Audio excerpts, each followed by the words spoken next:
Still, the need to consume locally made and indigenous goods has been emphasized, majorly because of health benefits inherent in it and of course cost implications. Thank you for joining me today on Away from Oil. I am Mina Adobe Okobasi. Today we shall be focusing on fish farming, and of course Dr. Momo is our guide. With the unfortunate twist in the economy of Nigeria, due mainly to price crunch of the black gold, which has been our major source of revenue, governments and individuals have taken the wise choice of diversification, of which agriculture has taken the center stage and possibly gunning to be the next gold. Fish farming is a major form of aquaculture. It involves raising fish commercially in ponds, tanks, or enclosures. There are hundreds of species of fishes, among which are sea trout, tilapia, catfish, freshwater fishes, and many more, but most of them are not suitable for farming in Nigeria, either because of their nature or the low demand in the fish markets or profitability of their species. Catfish and tilapia are, however, the most common species grown in Nigeria for the fish farming industry, even though tilapia is less popular because of its stunted growth and low ability to produce offsprings. Extensive aquaculture, where fish grow under natural water, or intensive aquaculture, where fish is fed with external food supply, are two major ways of fish farming. But the latter will be our focus here.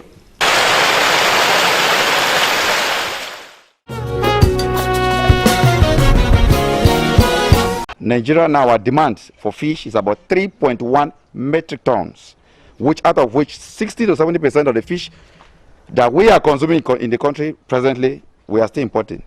It used to be 800 metric tons, but we have been able to boost production now to about 1.1. So about 60% we are still importing. So there's every need for the federal government to diversify. Most Nigerians have told the part of diversification to contribute to the economy and put food on their tables. Mr. Sylvester Ebudu was once in the oil industry, now fully into fish and poultry farming. For me, I have always seen it as a dangerous adventure for a country to be a mono economy, depending only on one source of income, which is oil, since it was discovered in 1956 in Olobri, the present Bayelsa State. I've always thought of a day that either oil will stop flowing or the prices will drop. And it actually happened that it was tending towards that direction when the prices of oil started dwindling from about $110 to a barrel to as low as 45. And to me, that portends danger for not just the economy of the nation, but our own economy as individuals, as families, that's capable of reducing the standard of living for everybody. And I've been in the oil industry. I followed things the way they were unfolding, and I just decided to go into farming because that is actually the traditional occupation for Nigeria. We have all it takes to be good farmers and make good money out of it. And I went into it, one, not just for personal survival. So we have teeming youths here and there looking for jobs, and where they are not gainfully engaged, where they can put in their hostile energy into proper positive use. They go doing all sorts of things, kidnapping, whatever that's happening in the northern part of Nigeria is because the youths are valuable to be channeled towards that negative usage. So for me, I feel going into the farm would first help to put food on the tables of some Nigerians, not everybody, at least a portion of people will have some food from there, and also to create employment for the people. I can't go seeking for employment, but there are a lot of people who are looking for something to do. And as soon as this farm, I was able to hatch this plan to go into farming, we were actually able to pull back some people that would have been in the labor market and constituting nuisance in the street to the farm. And of course, the profit aspect of it. We don't run a charitable organization. The farm is not meant to be a charitable organization. We also feel it will be a way of making money. Dr. Momo took me through the major stages of fish farming. So we raise them from here for about 4 to 6 weeks to the grower tanks. Then they are strong enough. You know, their stages are from fry to fingerlings. At finger size, they are strong enough for stocking. So why some stock juvenile? So from fingerlings to post-fingerling to juvenile, juveniles to adult. Subsidence is just a mini outbreak. This is what we use for them when they are indoor.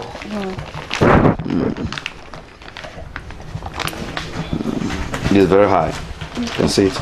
The protein level is very, very high. As small as that, it goes for about 2,000 to 3,000 naira per kilo. Okay. Just like children, you know, take more of protein. From here to here? Yeah, to here, where they are being raised. So the water level will not be as high as this once they come in. Okay. But as they grow gradually, we increase the water volume. And so what we do, as I've said, this is intensive. Intensive, so we do more of a flow through. We flow this water on a very daily basis. Yeah, these ones have grown now. You can see them, they have juvenile sizes now. These are juvenile sizes.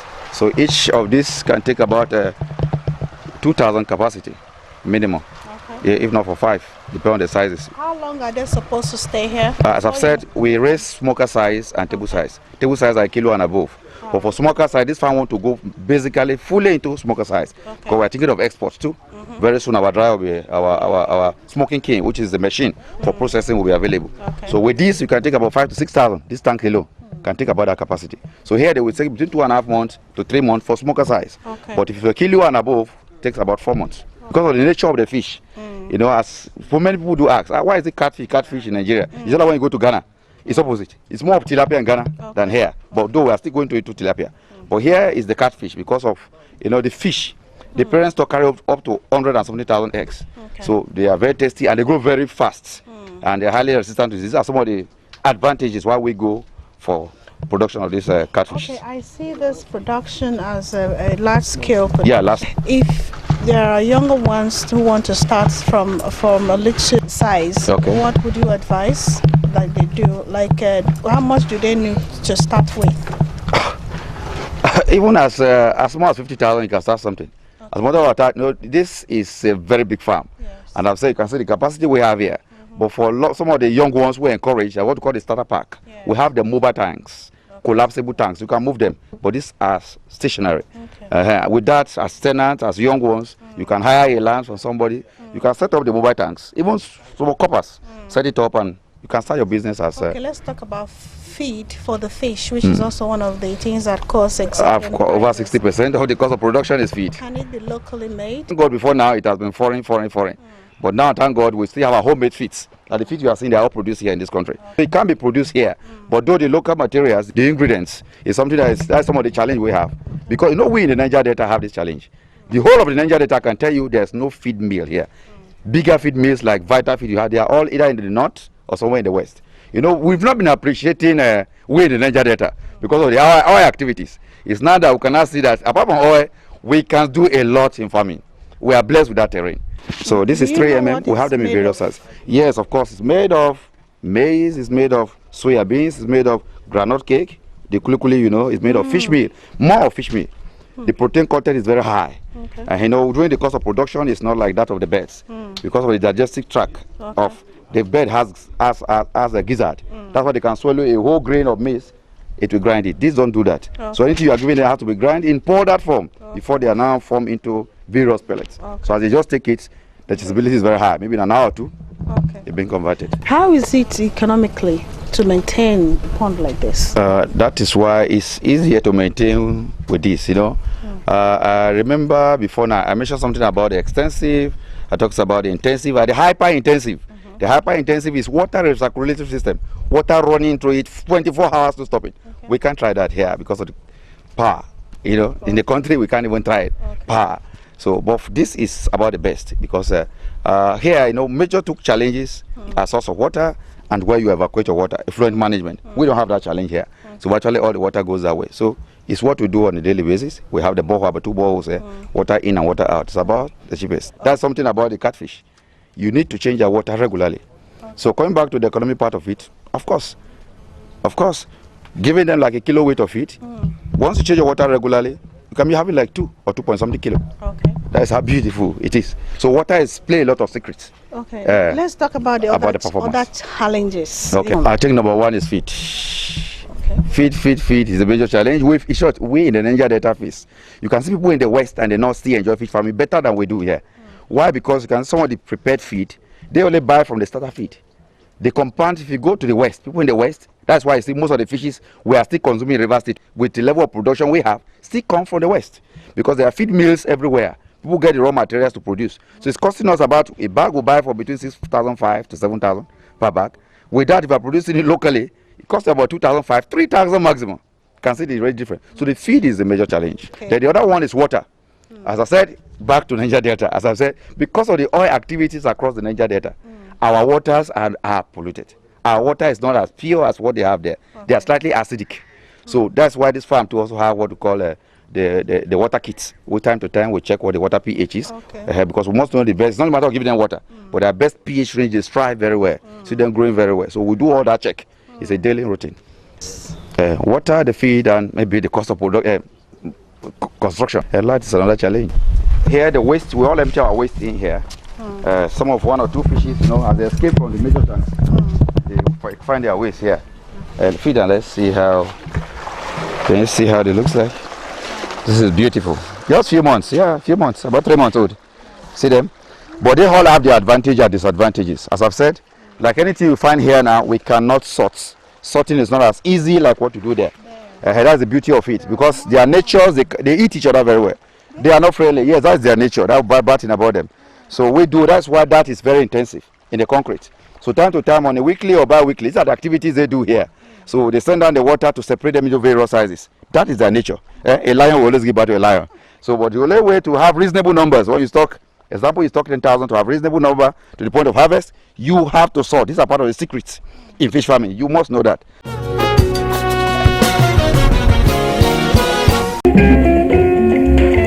Eslobos Integrated Farms Limited is a branch of Eslobos Group of Companies located at number 224 Eneka Iguruta Airport Road. It is the next stop over when it comes to farm produce, training and consultancy on the world best practices.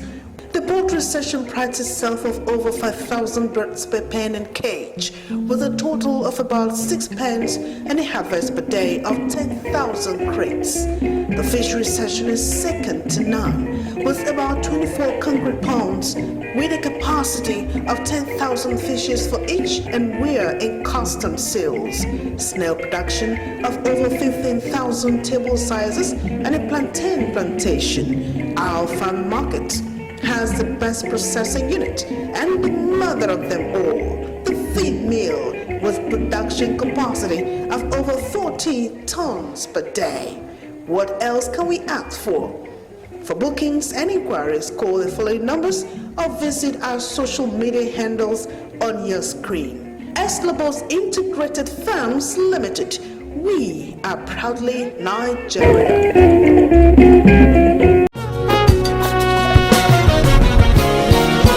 The first thing you do when you are raising fish like this is you make sure that your water is very clean. You give them non-polluted water. You give them water that is highly oxygenated, and then you make sure that the feed is not contaminated. Once you have all this in place, you are likely not to have any problem. There are certain times you have maybe contamination through food or contamination of water by any means. If we notice that, the first line of action to do is to discharge the water and give them fresh water. Because fish, the water is their house. In fact, we breed them in their excreta. That's where they excrete, that's where they feed, that's where they pee. So you may want to be sure that the water is not contaminated. Once the water is polluted, you endanger the life of the fish. And the first thing you do when you see that they'll be hanging, they will not feed, no matter the type of food you give them, they will not feed. If you get your feed and it's maybe water touch it during transportation, it could go moldy. It could go also hardened up, forming blocks. And it could also, you see the mucor, which is fungal growth. Those can transmit and they can translate to disease when you give to the fish. One of the ways the fishes can get endangered is by wild birds, and you see that's why they put the net. Then the wild birds can also come and contaminate the pond with their feces, which carries germ along. That may also, because they visit pond to pond, from pond to pond. So supposing they have visited a pond in Ishopo where the fishes are sick, and you allow them to come in here, they can transfer that germ. So by netting them, you make sure they don't have any contact in any way to the fish. By the time you are getting your fish, you make sure that you get your fish from very good source. Is garbage in, garbage out. If you get your fish from sickly broodstock, weak broodstock, you are likely to produce weak fingerlings. You are likely to produce sick fingerlings also. If the broodstock is sick and you are in the process of removing the eggs, you could also transfer that germ into the eggs. And as you are incubating the egg, the disease also get incubated along with them. And then within a few days, you start losing them. A sick fish, when a group of fish is sick, the first thing you will note is that they will start hanging. Hanging is that they will just stand with their mouth up, and when you even knock the wall, they're supposed to move, they will not move. You give them food, they will not eat. Eventually, you'll be seeing some of them that are floating and dying. Then you know that this fish is sick. In fact, fish respond to there is a way they respond to feeding. When you throw food to them, they rush at it, and there is this frenzy kind of movement. If you don't see that in your fish when you are feeding them, you know that something is wrong. What is the situation with the fishmongers at the market? Let's find out.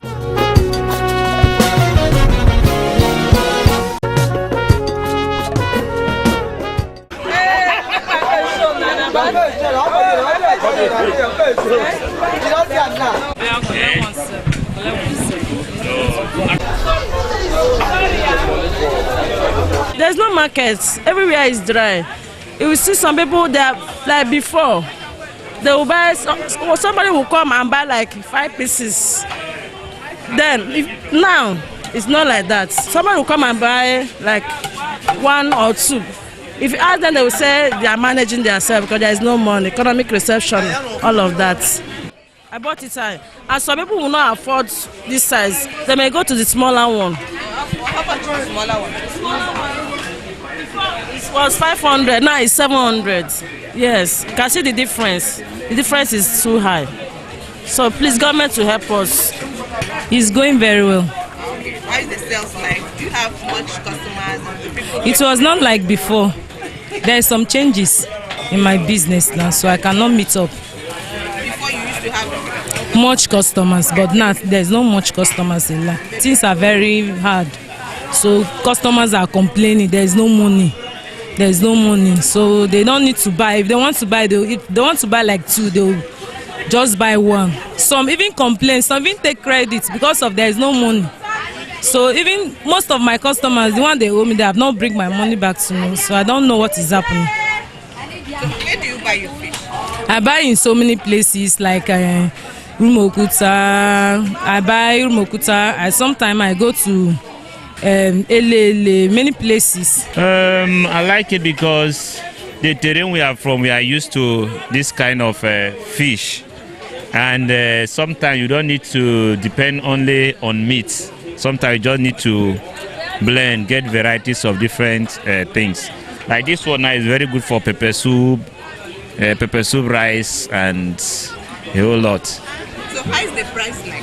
Everything, just like there's a recession have begun. Before, this fish we used to buy for like 800, 1,000. But now, you can see 1,500, you even be begging it for 1,500. But we don't have a choice because we need to eat the fish. We in the Niger Delta here have peculiar challenges. Lands are very, very expensive. The cost of these feeds are very expensive. Our water are slightly acidic. We don't have good water the way people in the north or people in the south have. And the major challenge we are facing at the moment, because sometime last year, because of the high cost of feed, we all met under the umbrella body, the CAFA, in the state, and we all agree nobody should sell a kilo of fish less than 800 naira. Believe me, everything was going on well. This year again, we all met again because of the high cost. They said dollar. They increased it. The cost of fish went as high as 7,000 to 8,000 naira per bag. We all agree again in March this year that nobody in the state should sell less than, because when you look at the cost of feed alone is costing about 500 naira to produce a kilo. And we all agree nobody should sell feed less, a kilo of fish less than 900 naira per kilo, because I couldn't meet up. But something happened about 2-3 months ago, which I want the state government to address. Now, there are these foreigner, they call it so-called foreigner. Somewhere in Transamadi, if you see them moving fish to River State, it's in 33,000 tanker. I can give you all the photographs. 33,000 tanker. It comes into the state 2-3 times to dump these fishes in River State. Where are they produced? They are produced in Ibadan. Where the cost of production, you had him. A 2 plot of land here can get you 20 hectares there in the west. And they have comparative advantage where what they do there is etching pond. Here now the cost of land, you have to drill a borehole, look at the concrete tanks, what it costs. You've been asking me, what does it cost? It's quite expensive. They don't do that there. What they have is the etching pond. And they have the tidal water comes and go in. Cost of production is quite low there. Getting a kilo of fish, I told you between 250, at most 300 naira can give you what we are buying per kilo, as against the 500 naira. So it's a bigger challenge. So we farmers met, and what is happening now, the man is selling at the rate of 600 for God's sake per kilo, and the fish is about 1.5 to about 3 kg per kilo each of his fishes. So it's a big challenge we are facing here. It's like it's sending the rivers people out of business.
Integrated Farms Limited is a branch of Eslobos Group of Companies located at number 224 Eneka Iguruta Airport Road.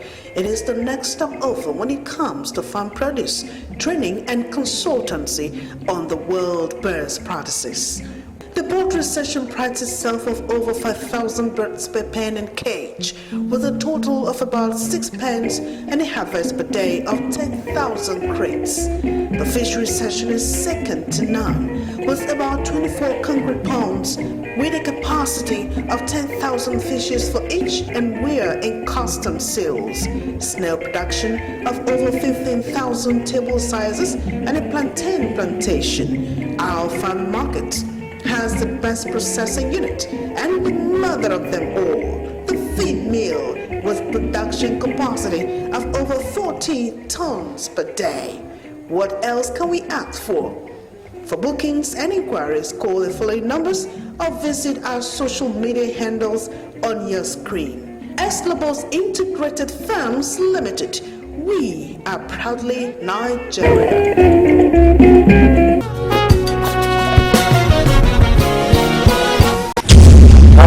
decision as a prospective fish farmer is to start big or small. It is definitely a step in the right direction. After all, you're about to add your own quota to the good of the economy, make some money, and feed your family. While as you take that bold step away from dependence on oil, it is hoped that today's outing will be of immense help. Let's do this again on Away from Oil. Till then, bye.